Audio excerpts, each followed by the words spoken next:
Ngayon ay magtatanim tayo ng mais. Babalik kami sa Gabo para magtanim ng mais.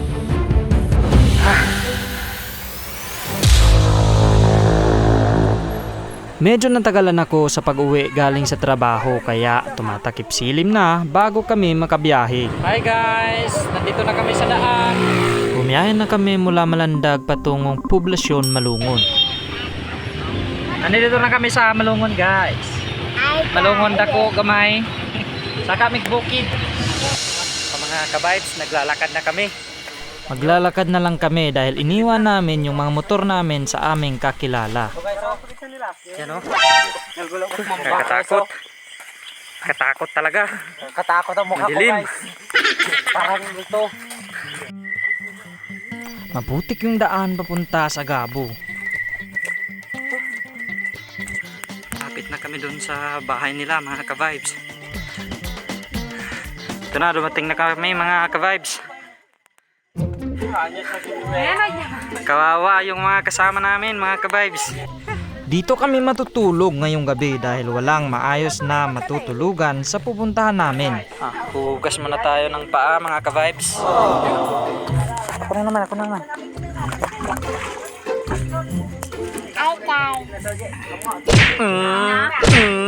Nagtimpla kaagad sila ng kape para sa amin. Walang kuryente kaya limitado lang yung ilaw nila rito. Dahil dito, pahirapan din ang pagluto ng hapunan. Balls.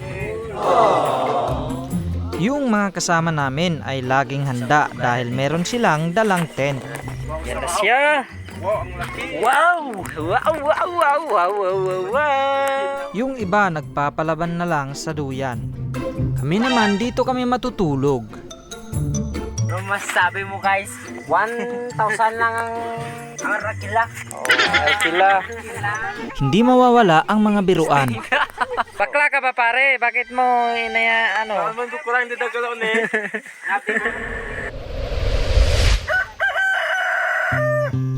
Ngayong araw nga kami magtatanim. Good morning mga ka-vibes. Morning. Magkape tayo guys. First time mo ngayon dito? Oo. Anong masasabi mo ngayon? Sobrang lamig. Mga ka-vibes, tanaw na tanaw dito yung bulkano. Ayun o. Okay kayo. Importante na may pangmerienda kami sa aming pagtatrabaho kaya naghanap kami ng saging. Nang may makita kami, agad na namin itong kinuha at tinumba. Kumain na kami ng agahan at nag-prepare para pumunta sa baba. Pupunta na kami ngayon mga ka-vibes doon sa baba. Guys!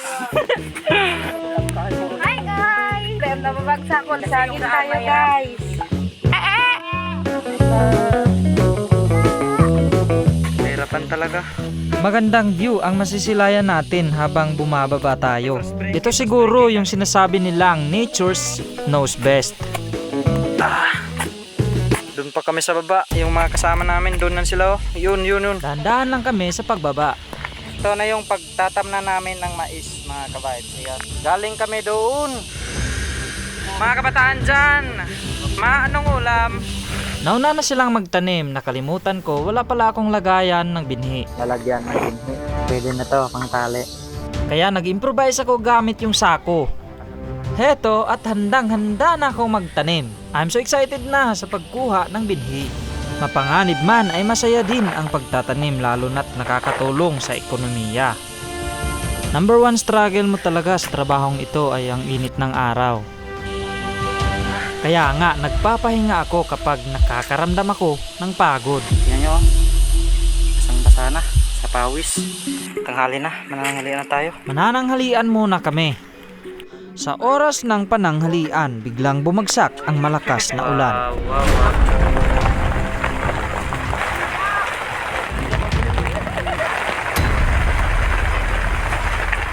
Nag-ulan. Diri sa Moa. Sa paghupa ng ulan, natapos namin ang pagtatanim. At dito, pauwi na kami.